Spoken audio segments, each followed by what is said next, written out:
Shalom Obracha, que le bon Dieu vous protège, vous donne la santé, la joie, la prospérité.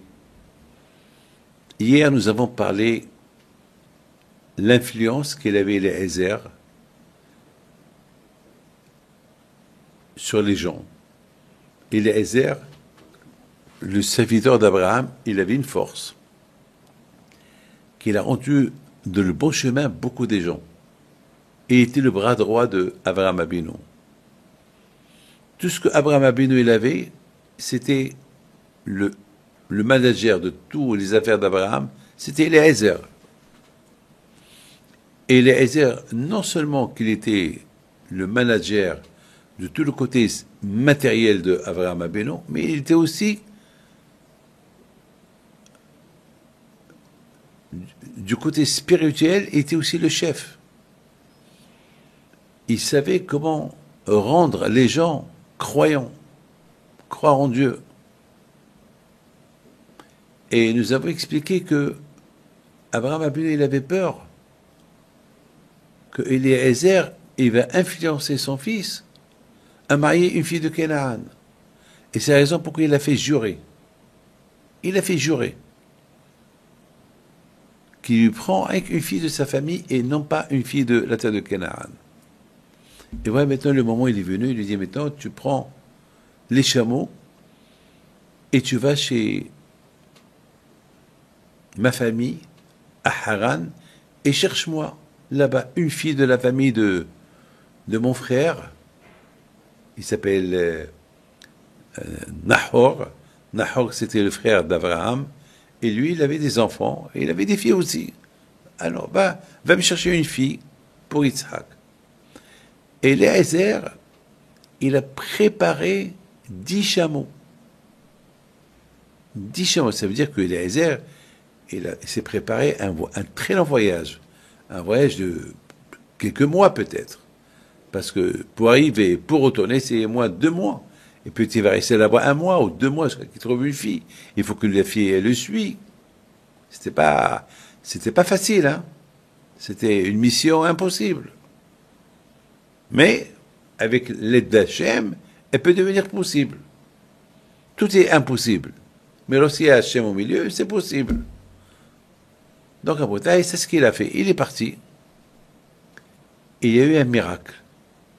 Il a quitté la ville de Abraham le matin. Et il arrive à Haran le soir. Au lieu d'un mois de voyage, il n'y a eu que quelques heures. Waouh! Un miracle. Il se trouve à côté d'un puits. Lorsqu'il a vu ce miracle, il a dit, Hachem, alors, je compte sur toi.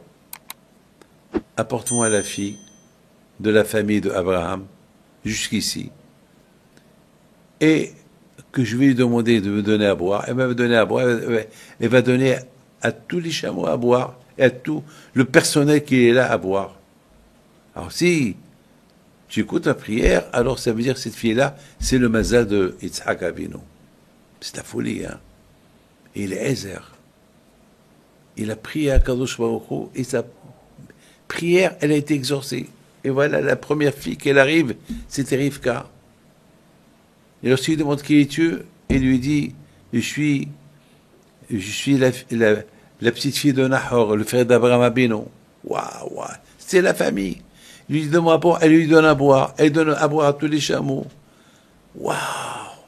Et Eliezer, il voit que tout ce qu'il a prié, il a été exaucé, toutes ses prières. Il était heureux, il était content.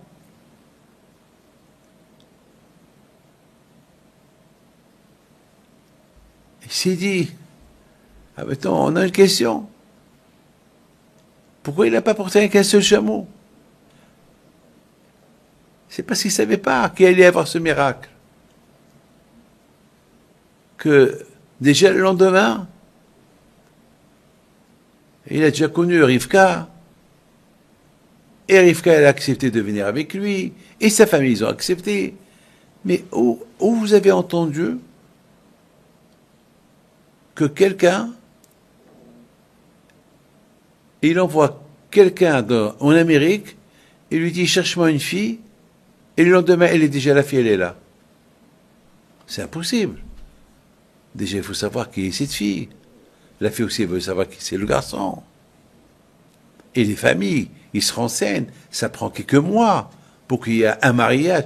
Déjà là, le mariage, il s'est fait déjà. Tout était arrangé en 24 heures. Et après 24 heures déjà, Rivka, elle était chez Yitzhak. De là, vous voyez la force de la prière. Et Eliezer a tellement prié à Kadosh Baruch Hu pour que Hachem il l'aide, alors que Eliezer le pauvre, il avait un problème. Il avait une fille. Il voulait que sa fille elle soit la femme de Yitzhak. Et Abraham Avinu lui a dit non, je ne veux pas que mon fils se marie avec ta fille. Alors, vous imaginez, Eliezer, comment et combien il a prié à Kadosh Baruch Hu pour qu'il tombe sur la fille idéale. C'était pas facile. C'était pas facile. Et Hachem, il a accepté sa prière. De là, on voit la force de la prière, la force de la émouna, la force du bitachon en Akadosh Baruch Hu. On apprend ça de Eliezer. La émouna et le bitachon qu'il avait en Akadosh Baruch Hu, en 24 heures, il est arrivé c'est comme de Tel Aviv à Bagdad, en Irak, rencontrer la fille, demander la fille au mariage, les parents ils ont accepté, et déjà il l'a mariée à Yitzhak, et après quelques heures, en 24 heures, il était déjà de retour. Mais comment vous croyez, comment vous voyez ça? Ben mes amis, lorsqu'on a la émouna, ce qui est impossible devient possible. On apprend ça de cette histoire. C'est vrai, c'est dur le mariage.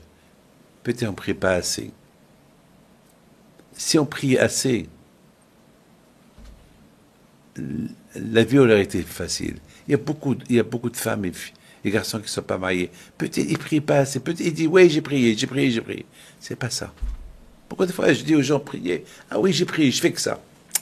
Peut-être, si c'est pas marié, peut-être il y a beaucoup de fois, ça peut être un mazal dur. Et pour casser le rocher, il faut prier encore plus. Regardez, Eliezer, il est parti avec 10 chameaux. S'il savait que tout allait se passer en 24 heures, il serait parti avec un âne. Pourquoi? Même pas avec un chameau. Il a pris 10 chameaux. Il a cru que ça allait durer un temps incalculable. Et voilà, il a réussi. Lorsqu'on met Dieu au milieu, tout réussit. Bisrot Rabbi Himpi de soit avec vous. Amen.